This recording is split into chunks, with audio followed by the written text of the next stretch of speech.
had any cryptid encounters that you'd like shared on here, email me at jttosstories@gmail.com. Story 1. I absolutely want to make it clear that this is true. My wife and I both witnessed this, and we'll never forget what we saw last night.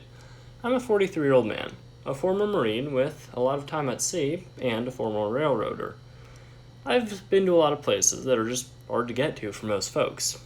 I've never seen anything like what we saw last night, and it happened on Highway 50 in between Penrose and Pueblo, Colorado. My wife was working a closing shift in Cannon City last night. I left Pueblo and made the drive west as usual. After she clocked out, we went to pick up our son from his job, only to find he wasn't working last night.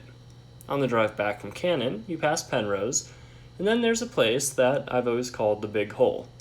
The Big Hole is actually pure sculch. There's a significant drop in elevation, and then you immediately climb out, hence my nickname.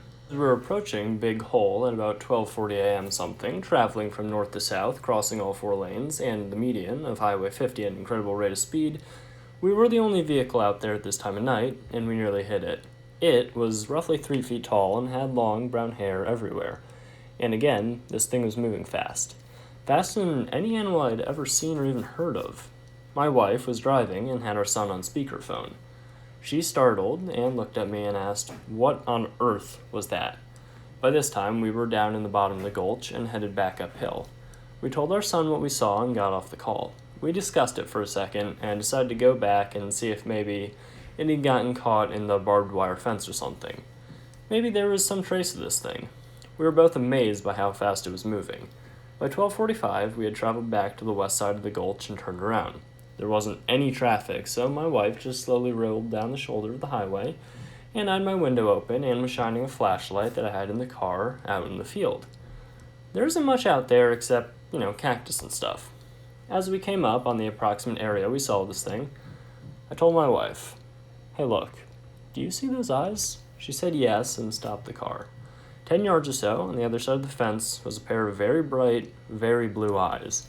Not far off the ground, I was thinking we were probably looking at a coyote or something. It was looking directly back at us. What happened next, I'll never forget for as long as I live.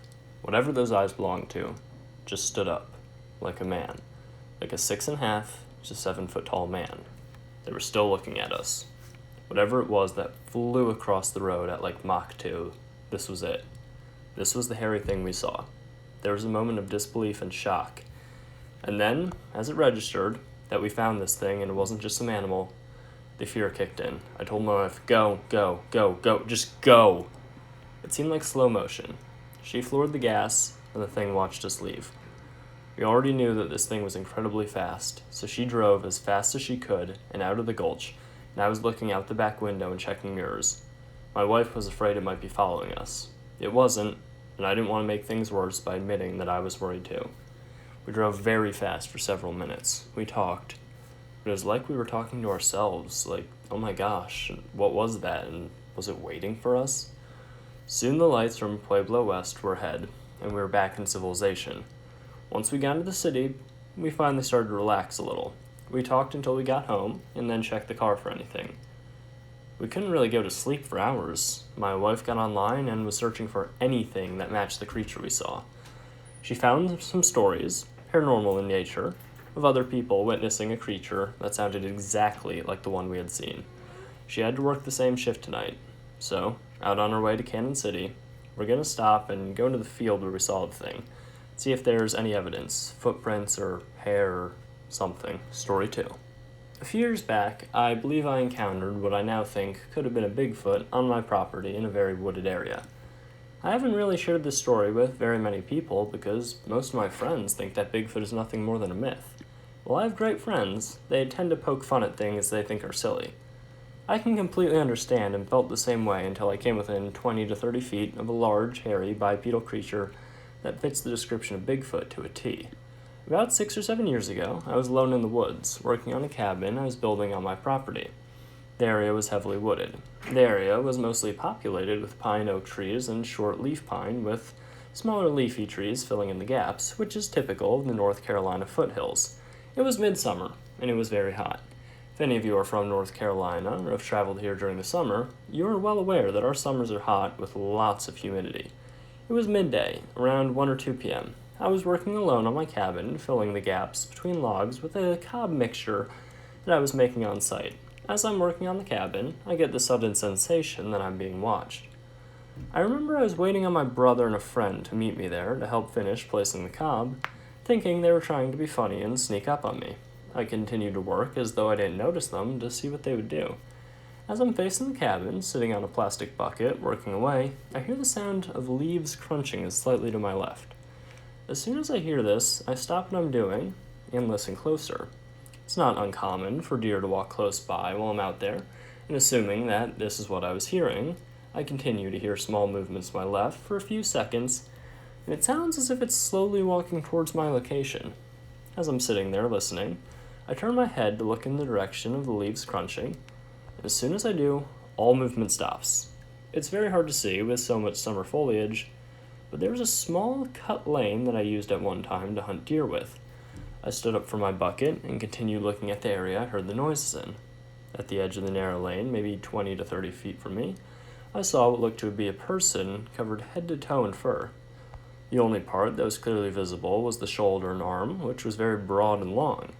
I could see a light brown colored face looking at me through the leaves, but couldn't make out the other features, though they were also covered with hair.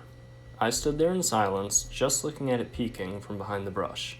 We looked at each other for maybe 10 to 15 seconds, at which point I said, "Hello," thinking this has to just be a person on my property.